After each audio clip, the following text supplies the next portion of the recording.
হতে পারে, হবে, সম্ভাব্য, এর বাইরেও অনেক খেলা হতে পারে। এবার ঠিক শেষ ৩-৪ বছরের মতো নাই। সেই সঙ্গে নাজমুল আবেদিনও একই ধারায় একই লাইনে আছেন এবং ভিতরের খবর সব ঠিক থাকলে ৪ তারিখে বিসিবি নির্বাচন হতে পারে।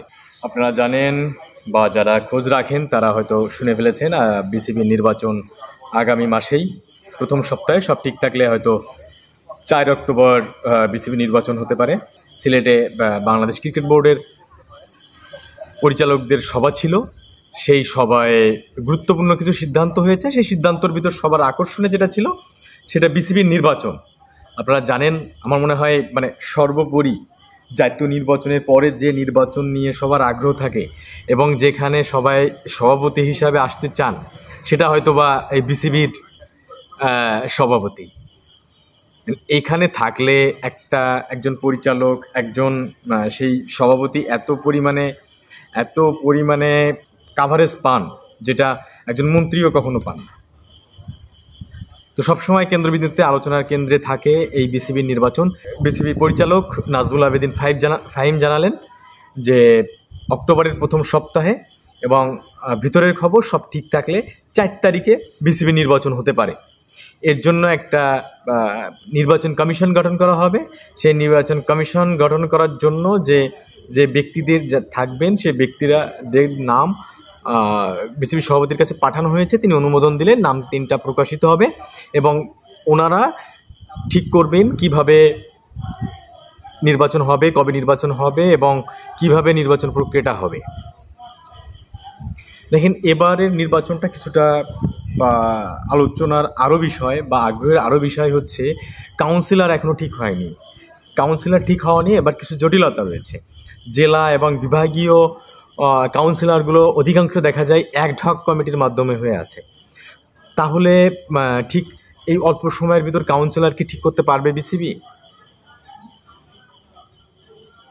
নাজমুল আবেদিন জানালেন যে তারা কোনো কনফ্লিক্টে যাবে না, তারা কোনো বিতর্কে যাবে না। বিসিবির একটা নিজস্ব সংবিধান আছে, সেই সংবিধান অনুযায়ী যে রুলস আছে, যেভাবে কাউন্সিলর বানানো উচিত বা বানানো হবে ঠিক সেভাবেই কাউন্সিলর তৈরি করবে বিসিবি। বিসিবি বলতে যারা নতুন নির্বাচন কমিশনার আসবে তারাই দিক নির্দেশনাগুলো দেবেন।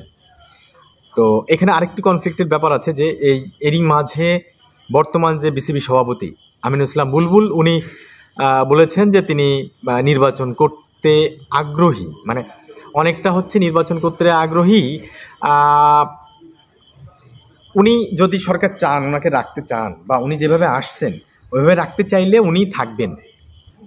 তার মানে হচ্ছে যে উনি ইন্টারেস্ট বোধ আছেন। তাহলে ওনার থাকা অবস্থায় কি যে নির্বাচন হবে, এটা আসলে এর আগেও হয়ে আসছে। কারণ ওনারা তো নির্বাচন করছেন না, যারা নির্বাচন কমিশনার দিচ্ছেন সমস্ত দায়িত্ব তখন চলে যাবে তাদের হাতে। তো উনি হয়তোবা ভোটেও দাঁড়াবেন না, উনি আসবেন যেভাবে এসেছেন জাতীয় ক্রীড়া পরিষদ থেকে, এবারও জাতীয় ক্রীড়া পরিষদ থেকে আসার চেষ্টা করবেন। সেই সঙ্গে নাজমুল আবেদিনও একই ধারায় একই লাইনে আছেন। এখন বাকিদের প্রসেসগুলো কি হবে এবং কিভাবে আসবে, কারা এবারের সভাপতি হওয়ার দৌড়ে আছেন। আসলে দেখেন, সত্যি কথা হচ্ছে যে এই বিসিবি সভাপতি এখন পর্যন্ত যাদের নাম শোনা যাচ্ছে, যারা হতে পারে, হবে, সম্ভাব্য, এর বাইরেও অনেক খেলা হতে পারে। এবার ঠিক শেষ ৩-৪ বছরের মতো নাই, অর্থাৎ 4 বছর না, শেষ 3-4 টার্মের মতো এবারের অবস্থা নাই। আগের যে কয়েকবারের নির্বাচন, বিশেষ করে 2013 থেকে শুরু করে লাস্টবার পর্যন্ত যে নির্বাচন হয়েছে সেখানে একেবারে কেউ প্রতিদ্বন্দ্বিতা হয়েছে 2-1টা জায়গায়, সেটা হলো নামমাত্র প্রতিদ্বন্দ্বিতা। সেখানেও জানা যেত কে জিতবে কে জিতবে না, 2-1টা জায়গায় এই প্রতিযোগিতা হয়েছে। এবার বিষয়টা ভিন্ন।